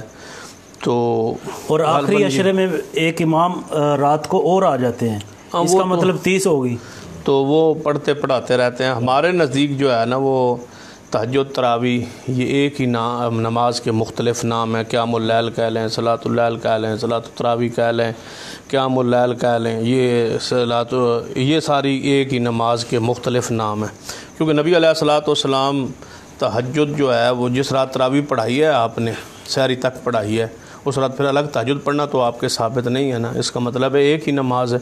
اسی حدیث کو امام محدثین کرام نے کتاب و تہجد میں لائے ہیں، کتاب صلاۃ التراویح میں بھی لے آئے ہیں، تو گویا ان کے نزدیک یہ ایک ہی نماز کے 2 نام ہیں۔ شیخ محترم، روزے کی حالت میں اگر کوئی آدمی اپنی بیوی سے جمع کرتا ہے تو اس کا کیا کفارہ ہوگا؟ جی، وہ تو رسول پاک صلی اللہ علیہ وآلہ وسلم کی حدیث مبارکہ میں ثابت ہے، جب ایک شخص سے ایسا سرزد ہو گیا تھا، آپ علیہ الصلوۃ والسلام کی خدمت میں وہ حاضر ہوئے تو فرمانے لگے کہ ہلکت یا رسول اللہ، اللہ کے نبی صلی اللہ علیہ وسلم میں ہلاک ہو گیا۔ جی، تو آپ علیہ الصلوۃ والسلام نے پوچھا وما اہلکک، کہ آپ کو کس چیز نے ہلاک کی ہے؟ تو وہ فرمانے لگے کہ وقعت امراتی فی رمضان، کہ میں رمضان المبارک میں اپنی بیوی سے مجامت مباشرت کر بیٹھا۔ جی، تو نبی پاک صلی اللہ علیہ وآلہ وسلم نے پھر اس کا حال یہ بیان فرمایا تھا کہ اعتق رقبہ، پہلے نمبر پر تو یہ ہے کہ وہ غلام آزاد کرے، اگر اس کے پاس استطاعت ہے، طاقت ہے تو وہ غلام آزاد کرے گا۔ جب اس نے یہ عرض کی کہ اللہ کے رسول صلی اللہ علیہ وسلم میں ایک مسکین آدمی ہوں، میں غلام کو آزاد کرنے کی طاقت نہیں رکھتا، تو پھر آپ صلی اللہ علیہ وسلم نے فرمایا کہ سم 60 یوما، کہ 60 دنوں کے روزے رکھو، شہرینی متتابعین، 2 مہینے کے مسلسل روزے رسول اللہ صلی اللہ علیہ وسلم نے فرمائے۔ تو جب اس صحابی رسول نے اس سے بھی معذوری کا اظہار کیا کہ 2 مہینوں کے میں روزے نہیں رکھ سکتا، تو پھر آپ صلی اللہ علیہ وآلہ وسلم نے تیسرے نمبر پر یہ بیان فرمایا تھا کہ 60 مساکین کو کھانا کھلاؤ۔ تو یہ 3 اس کے لیے آپشن ہیں، لیکن سب سے پہلا جو صاحب حیثیت ہے اس کے لیے یہ ہے کہ وہ غلام آزاد کریں۔ اگر وہ غلام آزاد نہیں کر سکتا تو پھر اس کے لیے 2 مہینے کے روزے ہیں، اور اگر وہ یہ نہیں کر سکتا تو پھر اس کے لیے 60 مساکین کا کھانا ہے۔ شیخ محترم، اگر کسی کے پاس کھانا کھلانے کی بھی طاقت نہیں ہے اور وہ روزے بھی نہیں رکھ سکتا اپنی، تو وہ احتیاط کرے، وہ یہ کام کر سکتا ہے۔ پنجابی جی نہیں، وہ احتیاط کرے تو بہرحال اس کے لیے ایک آدمی نہیں، اس کے لیے مسئلہ یہی ہے کہ اگر اس کی طاقت یعنی کہ نہیں ہے، جس حدیث شیخ صاحب نے بیان کیا ہے نا، اس میں آگے وضاحت موجود ہے، وہ صحابی رسول جو تھے جن کا یہ واقعہ موجود ہے، ان کے ساتھ یہی صورت حال موجود تھی۔ یعنی اب غلام تو غالباً شیخ اب تو ختم ہی ہو گیا نا یہ صورت، تو اب یعنی کہ غلام تو اب اس وقت موجود نہیں، لیکن اس کی قیمت تو بن سکتی ہے، یا اس کی قیمت ادا کرنا چاہے تو مثلا وہ کر دے، یا وہ جو ہے وہ 60 مسکینوں کو کھانا کھلا دے، 2 مہینے لگاتار روزے رکھے، اگر وہ بھی نہیں ہے تو جنگی قیدی جس طرح ہے اس کو آزاد کروایا جا سکتا ہے۔ تو اب جو تیسری صورت ہے وہ صحابی رسول کے پاس یہ بھی نہیں تھی، اس نے کہا میں کھانا بھی نہیں کھلا سکتا، جی، تو آپ نے فرمایا، پھر آپ خاموش ہو گئے، پھر بیٹھ گئے، پھر ایک صدقہ میں کھجوروں کا ٹوکرا صدقے میں آیا، تو نبی علیہ الصلوۃ والسلام نے ارشاد فرمایا وہ کدھر ہے مسئلہ پوچھنے والا، وہ کھڑا ہو، یا رسول اللہ صلی اللہ علیہ وسلم میں ہوں۔ فرمایا یہ ٹوکرا لے جا کے اپنے علاقے گلی محلے میں نا غریبوں میں تقسیم کر دے، تو وہ کہتا ہے یا رسول اللہ صلی اللہ علیہ وسلم مجھ سے زیادہ غریب بھی محلے میں کوئی نہیں ہے، تو آپ ہنس پڑے، تو آپ نے فرمایا جا پھر آپ بھی کھا لے اور اپنے بچوں کو کھلا دے، بیوی عالیہ کو کھلا دے، اللہ تعالیٰ تمہارے سے گناہ غلطی کو۔ اگر ایسی صورت واقعی ہے تو اس کے بارے میں یہ گنجائش موجود ہے، تو گویا نبی علیہ السلام بھی اس بات پر نا ہنسے ہیں جب اس نے کہا مجھ سے زیادہ بھی غریب بھی کوئی نہیں ہے، تو اس حدیث کے آخر میں ہنسنا بھی سنت ہے انشاءاللہ، اس لیے ہم ہنسے ہیں۔ شیخ محترم، سحری کا وقت کم ہے اور غسل بھی فرض ہے، تو کیا پہلے سحری کرے گا یا غسل کرے گا؟ ایک مسئلہ، اور دوسرا بھائی کا سوال ہے کہ کیا جنابت کی حالت میں عورت اپنے بچے کو دودھ پلا سکتی ہے؟ جو آپ کا پہلا سوال ہے جی، تو یہ سیدہ عائشہ رضی اللہ تعالیٰ عنہ سے بھی ثابت ہے، اور سیدہ ام سلمہ رضی اللہ تعالیٰ عنہ، یعنی دونوں ام المؤمنین رضی اللہ تعالیٰ عنہما، ان سے ثابت ہے کہ رسول پاک صلی اللہ علیہ وآلہ وسلم حالت جنابت میں صبح فرماتے، آپ علیہ الصلاۃ والسلام روزہ رکھتے، اور روزہ رکھنے کے بعد سحری کھانے کے بعد پھر رسول پاک صلی اللہ علیہ وآلہ وسلم غسل فرمایا کرتے تھے، اور اس میں یہ بھی صراحت موجود ہے من غیر احتلام، یعنی وہ آپ علیہ الصلاۃ والسلام یہ جو غسل دوران سحری نہیں فرما رہے، بعد میں فرما رہے ہیں، یہ غسل آپ پہ جو واجب ہوتا تھا وہ احتلام والا غسل نہیں ہوتا تھا، بلکہ وہ مباشرت والا غسل ہوتا تھا، مجامت والا غسل ہوتا تھا، تو بعد میں کیا جا سکتا ہے ان 2 احادیث کی وجہ سے جو سیدہ ام سلمہ اور سیدہ عائشہ رضی اللہ تعالیٰ عنہما سے ثابت ہے۔ اس کے علاوہ جو دوسرا سوال ہے آپ کا کہ جنابت کی حالت میں عورت اپنے بچے کو دودھ پلا سکتی ہے، تو بالکل پلا سکتی ہے، کوئی منع کی دلیل نہیں ہے، کھا سکتی ہے، پی سکتی ہے۔ یہی دلیل ہے جب وہ افطاری ہے، وہ سحری کر رہا ہے، غسل بعد میں ہو رہا ہے، تو بچے کا کیا قصور ہے؟ بچہ بھی تو کوئی سحری سوری کر سکتا ہے نا۔ جی محترم شاہ صاحب، رسول اللہ صلی اللہ علیہ وسلم نے فرمایا کہ میری امت اس وقت تک بھلائی میں رہے گی جب تک سحری میں تاخیر افطاری میں جلدی کرے گی۔ اس تاخیر اور جلدی سے کیا مراد ہے، اور سحری کی تاخیر کتنی جائز ہے؟ کیا اذان کے دوران کچھ کھایا پیا جا سکتا ہے؟ اس حوالے سے یہ تو حدیث حق ہے نبی علیہ الصلوۃ والسلام کہ سحری میں تاخیر افطاری میں جلدی جو ہے نا، یہ میری امت اس وقت تک خیر پر رہے گی جب تک یہ ان میں سنت قائم رہے گی۔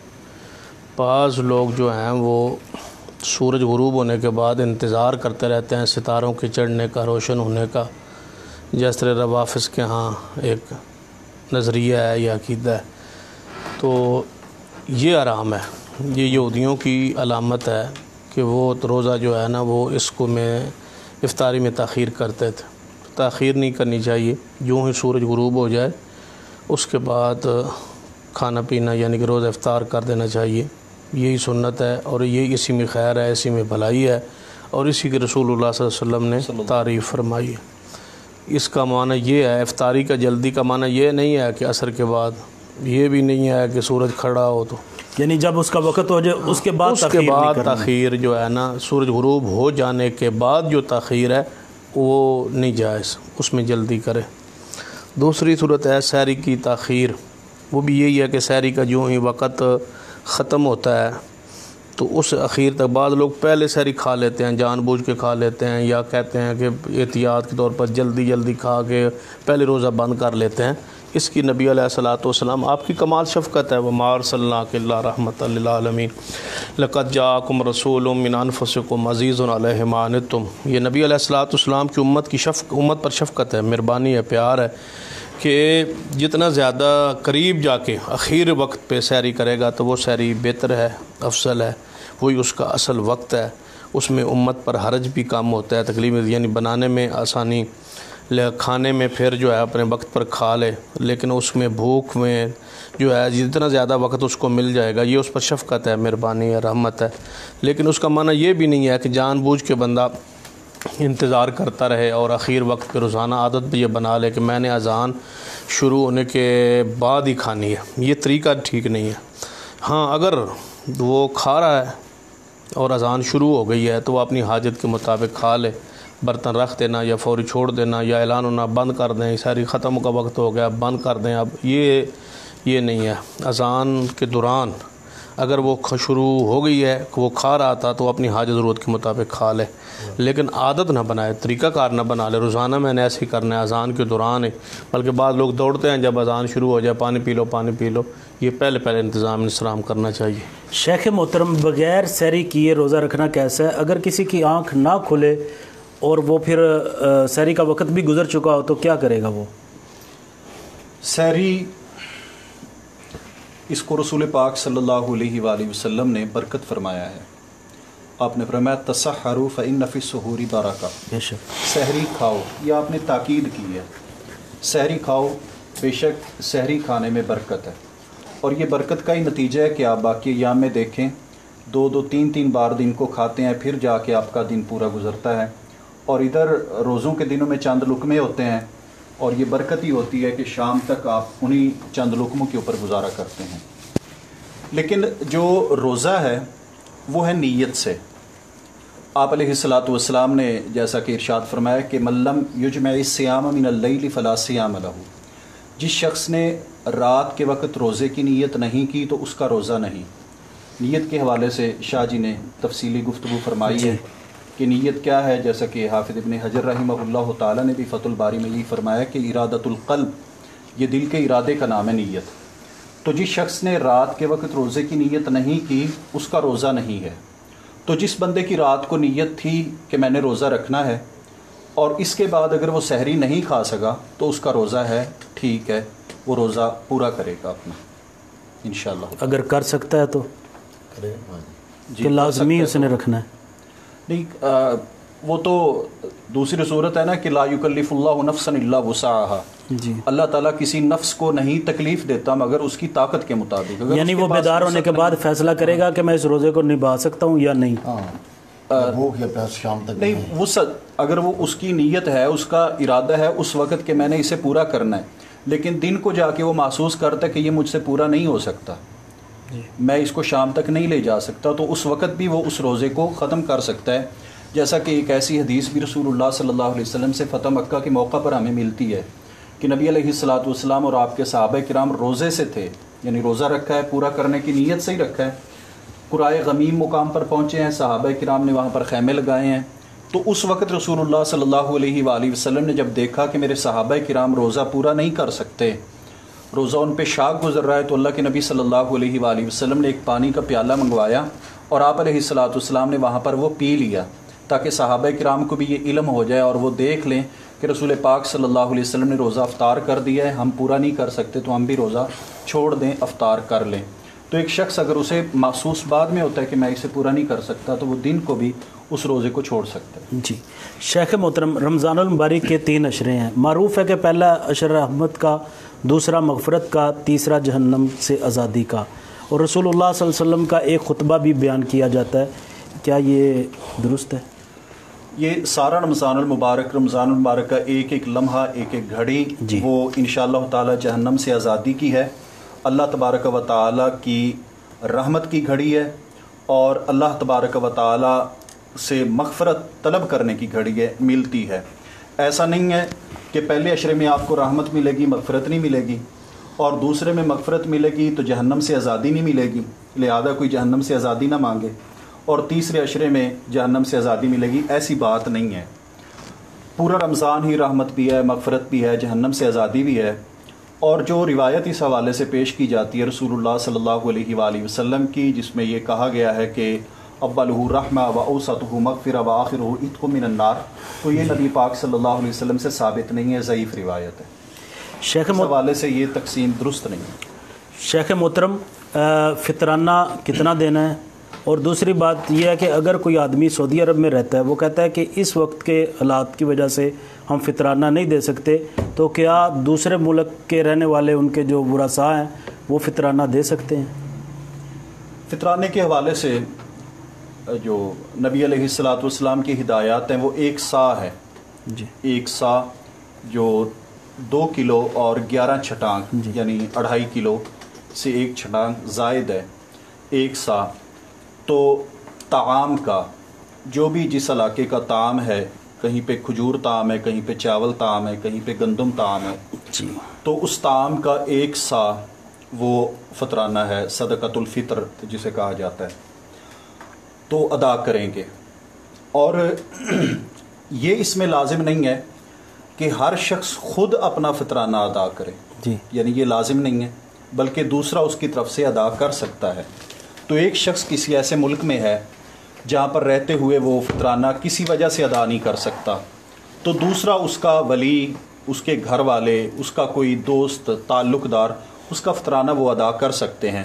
اور اس کے لیے دلیل یا ہمارا جو استدلال ہوگا وہ اسی حدیث مبارکہ سے ہوگا جس میں رسول اللہ صلی اللہ علیہ وسلم نے فرمایا کہ فدین اللہ احق ان تقضی، کہ جس پر قرض تھا اگر وہ اس قابل نہیں ہے کہ وہ اسے ادا کر سکے، تو جو اس کا والی وارث ہے تو اس پر لازم ہے کہ وہ اس کا وہ قرض ادا کرے۔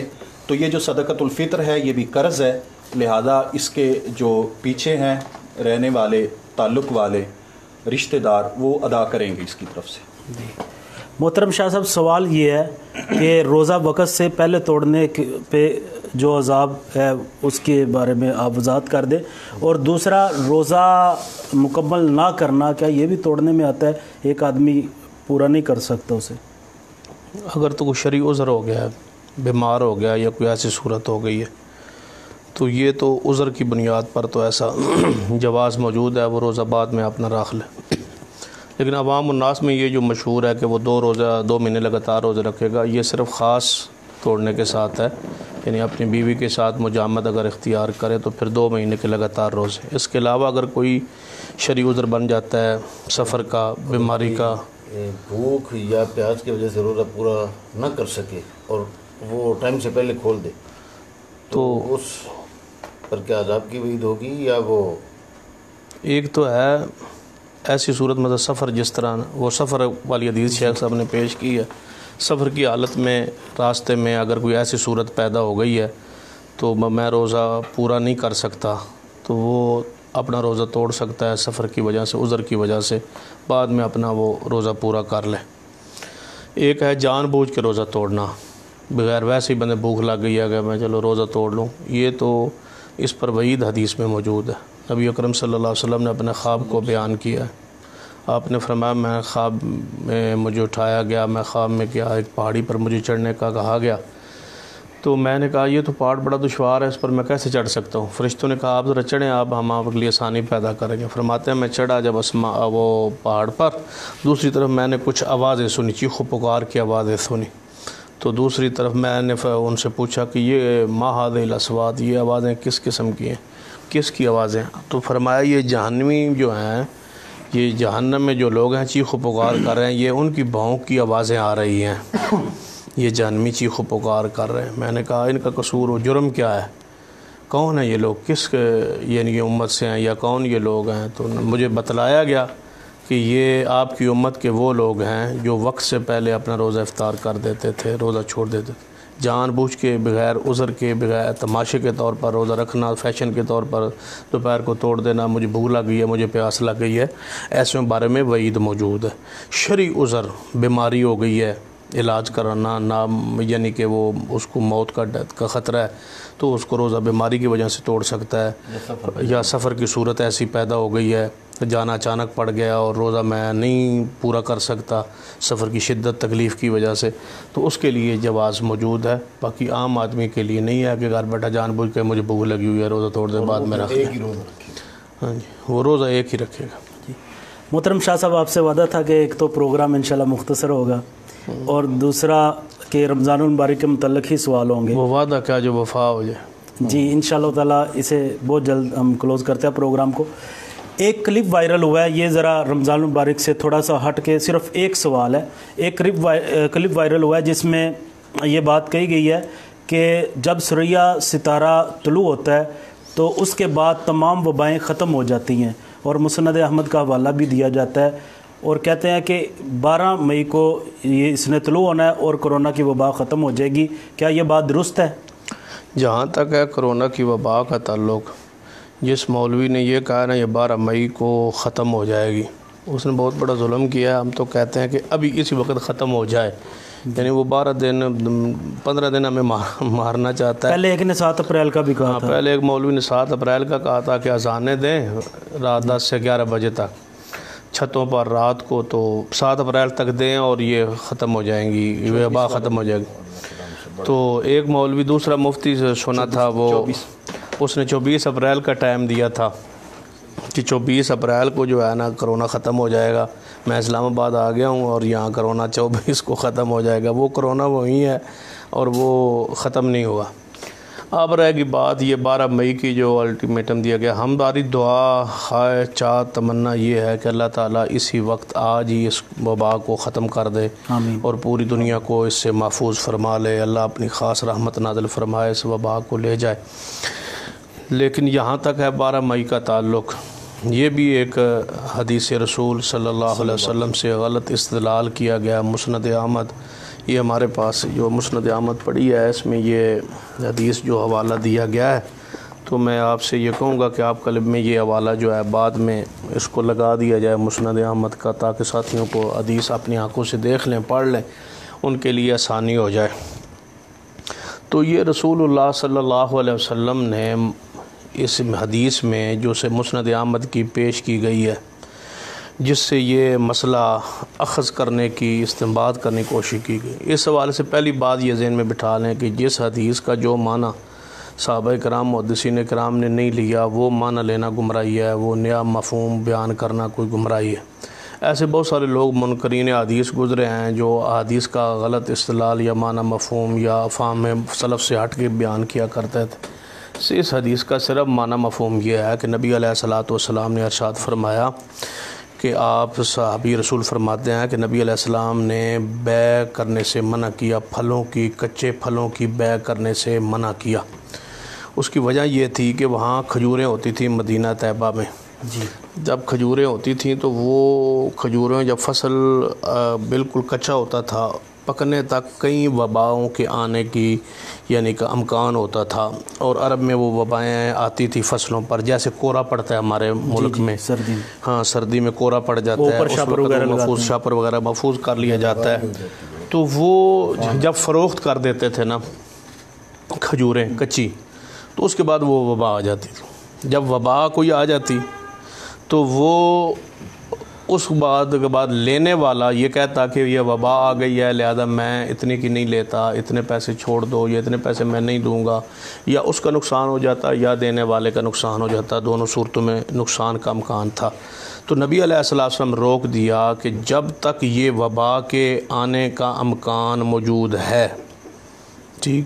اب اس پر حدیث نبی علیہ السلام نے فرمایا وہ کب تک ہے؟ فرمایا جب تک سریا ستارہ طلوع، 9 سال کے بعد ایک رات کو سریا ستارہ طلوع ہوتا ہے، وہ گرمی کی شدت جب ہوتی ہے نا، تو وہ جب طلوع ہوتا ہے رات کو، اس کے بعد یہ ایک موسم بدل جاتا ہے عرب کا، وہاں کے بعد اس کے بعد کھجوروں کو بیماری نہیں لگتی، وہ کھجوریں جو ہیں پک جاتی ہیں، تیار ہو جاتی ہیں، پتہ چل جاتا ہے کہ یہ تیار اور محفوظ رہتی ہیں۔ اس کے بعد آپ نے فرمایا جب تک وہ سریا ستارہ نہیں نہ چڑھتا، جی اس وقت یہ مئی شہی تو نہیں تھے نا، جی جی، تو نبی علیہ السلام نے فرمایا جب تک وہ سریا ستارہ نہیں چڑھتا، یعنی موسم نہیں نہ بدلتا، گرمی کی شدت نہیں ہوتی، کھجوریں پک کے تیار نہیں ہوتی، اس وقت تک آپ بیع نہیں کر سکتے کھجوروں کی۔ تو نبی علیہ السلام نے یہ فرمایا تھا۔ اب وہ لوگوں نے اس کو کرونا کے ساتھ جوڑ کے کہا 12 مئی کو یہ دن اب ستارہ آ رہا ہے، اس پر وبا ختم ہو جائے گی۔ نبی صلی اللہ علیہ وسلم وہ وبا کہی تھی جو کھجوروں کو، باغوں کو لگتی ہے، آپ علیہ السلام فرمایا جب تک وہ ختم نہ ہو۔ صحابہ نے کہا وہ کب ختم ہوگی؟ فرمایا جب تک سریا ستارہ نہیں نہ چڑھتا، اس وقت تک ایک مدت مقرر کر دی، وہاں تک، اس موسم تک آپ نے کھجوروں کو نہیں بیچنا، اس کے بعد آپ بیچ لیں کیونکہ اس وقت پک جائے گی، تیار ہو جائے گی۔ یہ نبی علیہ السلام نے فرمایا۔ سورج کا، اس سورج ستارے کا اس کے ساتھ کوئی تعلق نہیں، اس کرونا کا یا اس وبا کے ساتھ، وہ ایک موسم کی اینڈ حضور نے بیان کیا کہ وہاں تک آپ نے کھجوریں نہیں بیچنی، وہاں تک فصل آپ نہیں بیچنی۔ جیسے مالٹے کا ہمارے شہر میں سرگود میں مالٹا کچا بیچنا منع ہے، اس لیے کہ اس کے بعد اس کا گرنے کا، اس کا نقصان کا احتمال موجود ہے۔ جب وہ پک جائے گا، تیار ہو جائے گا، اس کے بعد آ کے وہ دیکھے گا اتنا اندازہ تک یہ پک گیا، تیار ہو گیا، کوئی طوفان مصائب سے یہ بچ گیا، اس کے بعد وہ سودا ہوگا۔ یہ شریعت کہتی ہے کچا بیچنا اب بھی منع ہے۔ جی، تو یہی ہے۔ اب سردی ہمارے ہاں جب تک وہ مالٹا کا ساری بیماریاں جو پھول لگتے ہیں اس پر جب بیماریاں آتی ہیں، وہ جب تک موسم ختم نہیں ہوتا، مالٹا پک نہیں جاتا، تیار نہیں ہو جاتا، وہ ہم کیا اینڈ دیں گے؟ مثلا جناب جنوری میں مثلا پک جاتا ہے، یا فروری میں پک جاتا ہے، یا دسمبر میں پک جاتا ہے، یا فلاں مہینے میں پک جاتا ہے، اس وقت تک مالٹا بھائی نہیں بیچنا، اس کے بعد آپ باغ بیچ سکو، اس سے پہلے نہیں بیچیں گے۔ اس طرح ہر علاقے میں کہاں کھجوریں، کہیں آم، کہیں مالٹا، جو باغات جس علاقے میں موجود ہیں، جب تک وہ پک کے تیار نہیں ہو جاتے، وہ ہر کی جو ہے نا انداز الگ ہوگا، یعنی کہ ادھر سردی ہے، ادھر گرمی ہے، وہ سردی کا پھل ہے، یہ گرمی کا پھل ہے۔ تو وہ نبی علیہ السلام اس حوالے سے ارشاد فرمایا تھا، یہ مولوی نے غلط بیانی کی ہے، غلط استدلال کیا ہے، جھوٹ بولا ہے، نبی علیہ السلام کی حدیث سے ہٹ کے اپنی مفہوم سے ہٹ کے استدلال کرنے کی کوشش کیا ہے، سستی شہرت حاصل کرنے کی کوشش کی ہے۔ دیکھیں نا، اب وہ پوری دنیا میں بہرحال لوگ ہر بندے نے پڑھا 12 مئی کو وہ ختم ہو جائے گا، سورہ ستارہ آ گیا ہے، وہ ختم ہو جائے گا۔ سائنسدانوں نے، ہمارے فلکیات نے کہہ دیا ہے کہ 12 مئی کو وہ سورہ ستارہ آ جائے گا۔ اس کے بعد حدیث میں آ گیا کرونا۔ اب آپ اس مولوی سے پوچھیں کہ 12 مئی کو کرونا اللہ کرے آج ہی ختم ہو جائے، اور اگر 12 کو ختم نہیں ہوتا تو اب اس نے حدیث رسول پیش کی، تو 13 کو جب یہ ختم نہیں ہوگا لوگ کیا کہیں گے؟ حدیث کے مطابق، اس حدیث کے مطلب لوگ کیا کہیں گے جی کہ یہ حدیث رسول ہے؟ کیا معنی ہے وما ینطق عن الہویٰ ان هو الا وحی یوحیٰ؟ تو گویا آپ نے نبی علیہ السلام کی شان، مقام، عزت ہے نا، جھوٹ آپ کی طرف منسوب کرنے کی بات کوشش کیا۔ حضور فرماتے ہیں کہ یعنی یہ غیر مسلم لوگوں کو کیا پیغام دینا چاہتا ہے کہ جو ہمارے نبی نے فرمایا وہ پورا ہی نہیں ہوا، اللہ کرے بیماری تو آج ہی ختم ہو جائے۔ مجھ پر جھوٹ بولے اپنا ٹھکانہ جہنم بنا لے، جو جھوٹی حدیث کا جھوٹ معنی بیان کرتا ہے۔ وہ حدیث بھی ہے کہ جن لوگوں نے خیر اور شر کی نسبت کسی ستارے کی طرف کی، جب بارش اتری تھی تو انہوں نے کہا مطیرنا بنوئی قضا و قضا، کہ فلاں سیارے کی وجہ سے بالکل واضح حدیث بخاری۔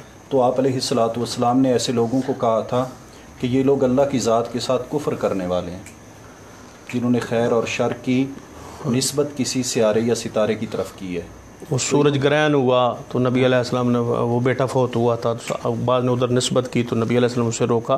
یہ سورج، ستارے، چاند کا ان چیزوں کے ساتھ کوئی تعلق نہیں ہے، لیکن یہ کہا جا سکتا ہے سورج غروب ہونے تک میں جناب یہ آپ کام کر لو، چاند چڑھے فلاں چاند تک تعین کر لو۔ ایام بیز کا دونوں میں روزہ رکھو۔ اب ایام بیز کیا ہے؟ 13، 14 15 ایسے نبی علیہ السلام نے فرمایا کہ فلاں دن تک جب تو سورج ستارہ چڑھتا ہے نا رات کو، اس وقت ستاروں سے لوگ وقت یا اوقات معلوم کرتے تھے نا، یہ راستے معلوم کرتے تھے۔ وہ آپ اپنا ایک سفر بیان کرتے ہیں کہ سورج سے ہم نے رستہ تلاش کیا تھا، وہ خاص راتوں کو چڑھتا تھا، خاص موسم میں چڑھتا ہے نا سورج، مطلب اب 12 مئی کو وہ رات کو کہتے ہیں وہ چڑھے گا ہمارے فلکیات۔ تو نبی علیہ السلام اس وقت تک جو ہے نا آپ نے فصلوں کو بیچنا نہیں ہے، کیونکہ وہاں تک وبا کا امکان ہوتا ہے، اس کے بعد وبا ختم ہو جاتی ہے کھجوروں پر۔ جی ایک بھائی کہتے ہیں کہ میرے ایک دوست نے قادیانی کی طرف جا کے افطاری کی ہے، تو کیا اس نے یہ درست کیا اور میں اس کے اس عمل کے بعد اس سے تعلق رکھ سکتا ہوں؟ پچھلے مہینے کی تھی، پچھلے سال کی تھی، پچھلے سال۔ اچھا، میں نے کہا اس سال بعد اس نے افطاری شروع کر دی تھی مرزائیوں کے پاس۔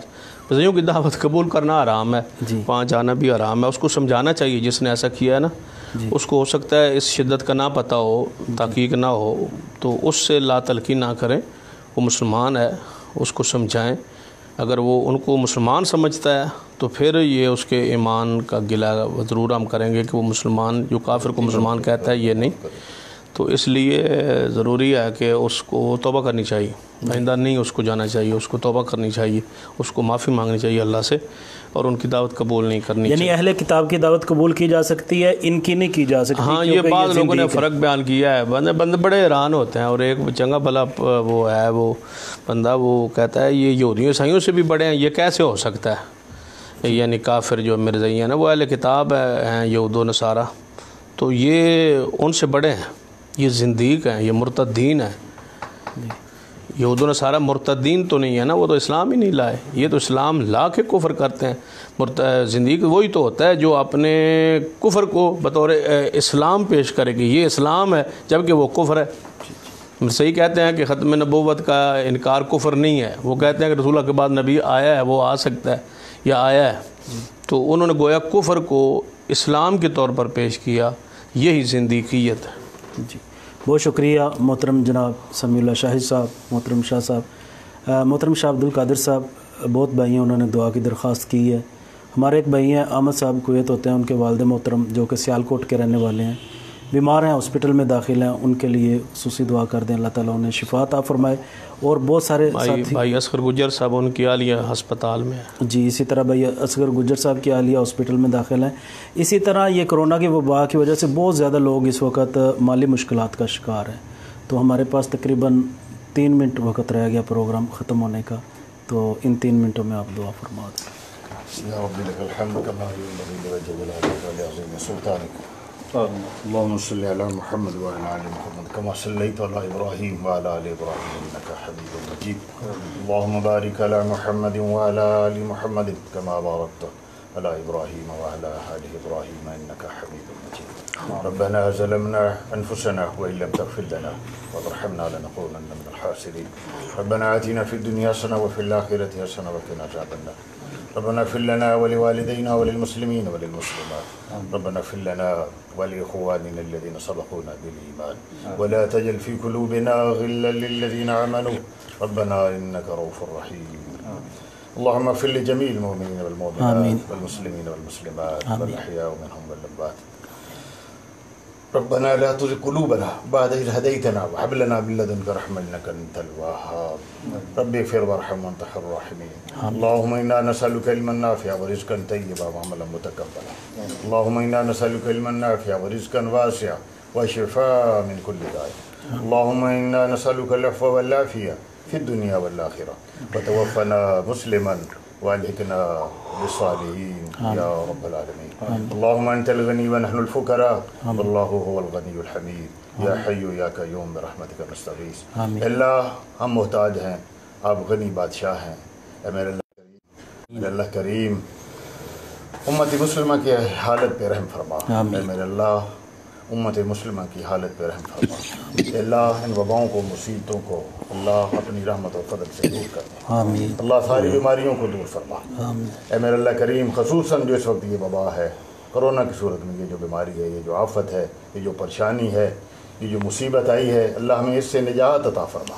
ہم کمزور ہیں، اللہ تو شہنشاہ ہے، غنی بادشاہ ہے، تیرا کوئی شریک نہیں ہے، تو بڑا رحمان اور رحیم ہے. اللہ ہمارے حال پہ رحم فرما. ملک پاکستان کی حالت پہ اللہ رحم فرما. امت مسلمہ کی حالت پہ رحم فرما. اے میرے اللہ مزید کسی آزمائش سے ہمیں محفوظ فرما دے. آمین. بھوک، افلاس اور ہر قسم کے جو فتنے ہیں اللہ ان سے ہمیں محفوظ فرما. اللہ ہمارے اوپر اللہ وسعت سے زیادہ یہ بوجھ ہے ہم نہیں اٹھا سکتے. اللہ تجھے رحمان اور رحیم ہونے کا واسطہ ہے، رحمت فرما دے. آمین. ہمارے حال پہ رحم فرما. آمین. اے میرے اللہ کریم ہماری مدد فرما. آمین. اللہ کریم ہماری مدد فرما.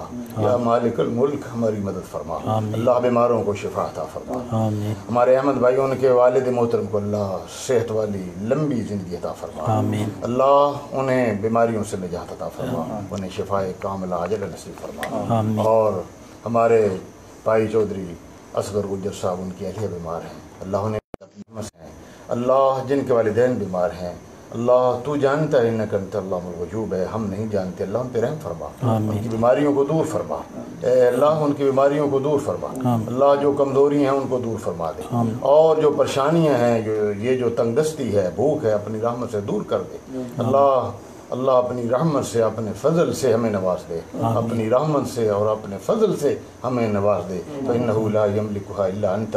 اللہ جس کو یہ تیری رحمت اور فضل نصیب ہو گئی وہ بڑا خوش نصیب ہے، اور جو اس سے دور ہو گیا وہ بڑا بد نصیب ہے.